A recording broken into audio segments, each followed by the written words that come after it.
আমি ডিকের ওভারঅল যে ম্যানেজমেন্টটা আছে সেটা একটা ক্লাসে সম্পূর্ণ আলোচনা করেছিলাম। আজকে মেনলি যেটা আলোচনা করবো সেটা হচ্ছে insulin dose adjustment for the DK patient. তো আমি কয়েকটা রেজিমেন্টের কথা বলেছিলাম, আজকে মেনলি মানে স্পেশালি যেটা আলোচনা করবো সেটা হচ্ছে এটা, যে একটা রোগী আমাদের কাছে আসলে আমরা ডিকের ইনসুলিন ডোজটা কিভাবে ঠিকঠাক করবো। যে যে রেজিমেন্টের এখানে কথা বলেছি সেটা হচ্ছে যে নর্মাল স্যালাইন, মানে 99 ml, ইউজুয়ালি এটা 100 ml করা যায়, ঠিক আছে, হিসাবের সুবিধার জন্য। 100 ml এর সাথে হচ্ছে 1 ml অ্যাক্ট্রোফিট, ঠিক আছে। 1 ml মানে কি 100 ইউনিট, মানে আলটিমেটলি আমি বানাতে চাচ্ছি একটা 100 ml এর সলিউশন, ঠিক আছে। এবং 100 ml এর সলিউশন যদি বানাই এবং সেখানে যদি 1 ml আমি অ্যাক্ট্রোফিট দিই, তাহলে আলটিমেটলি এটা হচ্ছে বলা যায় যে প্রতি ml এ 1 ইউনিট করে ইনসুলিন আছে, ঠিক আছে। তো ধরি যে একটা রোগী আমাদের কাছে আসছে 60 কেজি ওয়েট, ওকে। তো 60 কেজি যদি ওয়েট হয় এবং আমরা জানি যে ইউজুয়ালি আমাদের 0.1 মিলি ইকুইভ্যালেন্ট পার লিটারে হচ্ছে পার আওয়ারে, এটা হচ্ছে আমরা কি করি, এটা হচ্ছে আমাদের টিকের ইনসুলিনের ডোজ। সুতরাং এটার সাথে 60 কেজি যদি হয় তাহলে হচ্ছে বলতে পারি যে 6 ml বা 6 মিলি ইকুইভ্যালেন্ট হচ্ছে তাকে প্রতি ঘন্টায় দিতে হবে।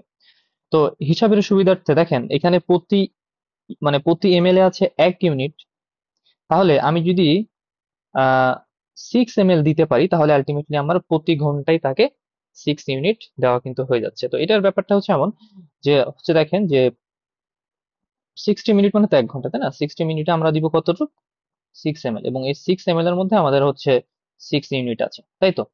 আর তাহলে আমাদের 1 মিনিটে কতটুকু দিতে হবে, হচ্ছে 6/60, এটা মানে 0.1 ইউনিট এই হিসেবে যাবে। এখন আমি যেটা বলতে চাচ্ছি সেটা হচ্ছে আপনি কত ড্রপস বা মাইক্রো ড্রপসে দিবেন। এটার হিসাবের সুবিধার্থে আমরা জানি যে 15 drops, 15 drops is equals to 1 ml। সুতরাং আমি যদি এখানে 15 দিয়ে গুণ করি তাহলে আলটিমেটলি আমার ড্রপস এর হিসাবটা চলে আসবে, যে আমি তাকে প্রতি মিনিটে কত ড্রপস করে বা মাইক্রো ড্রপস করে দিব। দেখেন এটা থেকে এটা আস্তে আস্তে, তাই না? সো 6/4 এত ড্রপসে আমাকে দিতে হবে। তো এটা হিসাব করলে আলটিমেটলি 1 পয়েন্ট সামথিং আসে। তো আমি যেটা করতে চাই যে আমরা জানি যে 1 drops is equals to what, 4 মাইক্রোড্রপস। তো আমি যদি এখানে 4 দিয়ে গুণ করি তাহলে 4 4 কাটা 6 মাইক্রোড্রপস। এই 6 মাইক্রোড্রপস পার মিনিটে দিলেই হচ্ছে মানে ইনসুলিনের যেটা ডোজ সেটা ঠিকঠাক মতো পাবে। তো এরকম ওয়ার্ডারের সাথে আমি যদি লিখি IV @ 6 microdrops per minute, stat and continue, যেভাবে যতক্ষণ পর্যন্ত চলা যায় আর কি, মানে যতক্ষণ পর্যন্ত আমরা যেগুলো বলি যে resolution criteria of the DK fulfil না হয় ততক্ষণ পর্যন্ত চলবে।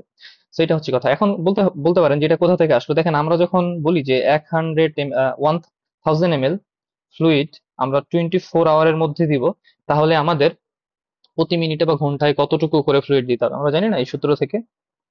এই সূত্র থেকে কিন্তু আসছে, এখানে দেখবেন 10 পয়েন্ট সামথিং আসে, মানে 1 লিটার ফ্লুইডকে আমি যদি 24 ঘন্টার মধ্যে দিতে চাই তাহলে 10 ড্রপসে দিতে হয়। এইভাবে 2 লিটার ফ্লুইডকে যদি 24 ঘন্টার মধ্যে দিতে চাই তাহলে 20 ড্রপসে দিতে হয়। তো সেই ফর্মুলা থেকে আলটিমেটলি এটার কথা বলেছি আমি, যে এটা হচ্ছে আলটিমেটলি এটা আসে 6 মাইক্রোড্রপস, ঠিক আছে, 6 মাইক্রোড্রপসে দেবো। এখন কথা হচ্ছে আমি ইনসুলিনটা বন্ধ করব কখন, এই যে আমি তাকে যে একটা আইভি ইনসুলিন দিচ্ছি এটা আমি বন্ধ করব কখন, এটা বন্ধ করা কিভাবে বন্ধ করতে হবে।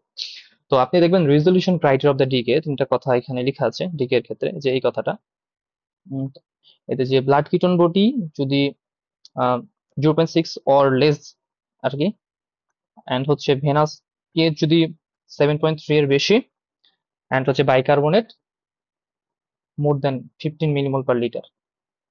এই যে তিনটা কথা, এই তিনটার যদি ফুলফিল যতক্ষণ পর্যন্ত না করবে ততক্ষণ পর্যন্ত আমাদের হচ্ছে আইভি ইনসুলিন চলবে। আমরা তো আলটিমেটলি ফিক্সড রেট ইনসুলিন সবসময় দিতে পারি না, ইনফিউশন পামে চলবে।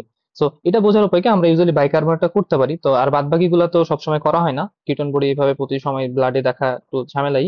তো ওয়ার্ডে যেটা করা হয় যে সে মুখে খেতে পারছে কিনা, তার যেসব সিমটমস গুলো ছিল সেগুলো রিজলভ করলো কিনা, ওভারঅল অ্যাসিডোসিসটা ঠিকঠাক হচ্ছে কিনা। এবং গ্লুকোজের ক্ষেত্রে অনেক সময় একটা রেঞ্জ বলা হয় 0.3 থেকে 11.1, ঠিক আছে। এটা যদি আসে তাহলে আমরা বলতে পারি যে সে রেজলিউশন ক্রাইটেরিয়ার মধ্যে দিয়ে যাচ্ছে। আচ্ছা, এবং আমরা তখন তাকে কি করব, এই আইভি থেকে সাবকিউটেনিয়াস ইনসুলিনে যাব। এবং আইভি থেকে সাবকিউটেনিয়াস ইনসুলিনে যাওয়ার ক্ষেত্রে আমাদের যেটা মাথার মধ্যে রাখতে হবে যে সে লাস্ট 8 ঘন্টায়, যদি আমি একটু করি, একটু দেখেন, সরি, যে লাস্ট 8 ঘন্টায় সে কত কত এমএল পেলো। এই যে এখানে আইভিতে যেটা পাচ্ছিল সে কত এমএল পেলো, ধরলাম যে লাস্ট 8 ঘন্টায় সে হচ্ছে 20 ml পাইছে। তাহলে আলটিমেটলি 24 ঘন্টায় কতটুকু পাবে? এটার 3 ডাবল, 60 ml পাবে, তাই না? বা 60 ইউনিট, আমি যদি সহজ করে বলি 60 ইউনিট পাবে। তো এটাকে আপনি বেজাল বোলাস হিসেবে দেন। তাহলে বেজালে যদি দেই, বেজালে যাবে 30, বোলাসে যাবে 30। বেজালে আপনি এটাকে 30 করে দেন, আর বোলাসটাকে এটা 3 ভাগ করে দেন, ঠিক আছে? 3 ভাগ করে এটা তো আলটিমেটলি 14, 10 বা 8 এরকম করে যেভাবে দিতে চান আর কি দিতে পারেন হিসাব করে, তার কোন অবস্থায় কিরকম কম বেশি থাকতেছে। তো এখন কথা হচ্ছে, আপনি এই আইভি ইনসুলিনটা বন্ধ করবেন কখন? মনে করেন আপনি আইভি ইনসুলিনটা বন্ধ করতে চাচ্ছেন, আহ বা রোগীর হচ্ছে দুপুরবেলা আপনি শুরু করতে চাচ্ছেন সাবকিউটেনিয়াস ইনসুলিন। মনে করেন আপনি 12টার দিকে সাবকিউটেনিয়াস ইনসুলিন শুরু করবেন, ঠিক আছে? তাহলে রোগী, আমি হচ্ছে কি করলাম, 12টার দিকে সাবকিউটেনিয়াস ইনসুলিন দিলাম, এবং আলটিমেটলি রোগী খাবে কখন? রোগী খাবে হচ্ছে 12টা 30-এ, তাই তো? তো এটা হচ্ছে ইম্পর্টেন্ট কথা মাথার মধ্যে রাখতে হবে। আমার যে আইভি ইনসুলিনটা চলতেছিল, এই আইভি ইনসুলিনটা বন্ধ হবে কিন্তু এই 12টা 30-এ, ঠিক আছে? তারপর থেকে আপনি হচ্ছে বাদ বাকিটা চালাবেন। সো এইটাই হচ্ছে কথা, যে আমাদের ইনসুলিনের ডোজটা কিরকম হবে এবং আমি কত ড্রপসে দিব।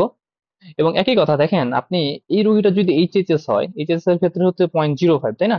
সেক্ষেত্রে এটা কিন্তু 100 ইউনিটের দরকার না, সেটা কিন্তু 0.5 ml দিলেই হয়, বা 50 ইউনিট দিলেই হয়, 6 মাইক্রোডপসে দিতে পারেন। অথবা আপনি যদি 100 ইউনিট রাখতেও চান, সেক্ষেত্রে এখানে ড্রপস কিন্তু কমাই দিতে হবে। সো বেটার এটা 50 ইউনিট করে দেওয়া। আর ওভারঅল ম্যানেজমেন্ট তো বাদ বাকিটা একই রকমই থাকবে। আর মোস্ট ইম্পর্টেন্টলি, যে আপনি আইভি ইনসুলিন কখন আইভি ইনসুলিন থেকে কখন সাবকিউটেনিয়াসে সুইচ করবেন, সুইচ কিভাবে করবেন, এবং আপনি কখন আইভিটা অফ করবেন, এবং সেটা ইম্পর্টেন্টলি আপনি একটু মাথার মধ্যে রাখতে হবে, যে আপনি যখন খাবার খাচ্ছেন তো তার আগ পর্যন্ত কিন্তু বন্ধ করা যাবে না। এই সাবকিউটেনিয়াসটা যেটা দিয়েছেন আপনি, তার আধা ঘন্টা পরে তো পেশেন্ট খাবে, তো এই সময়টার মধ্যে কিন্তু বন্ধ করা যাবে না। যখন সে খাবে তার আগ দিয়ে আপনি হচ্ছে বন্ধ করবেন। Thank you.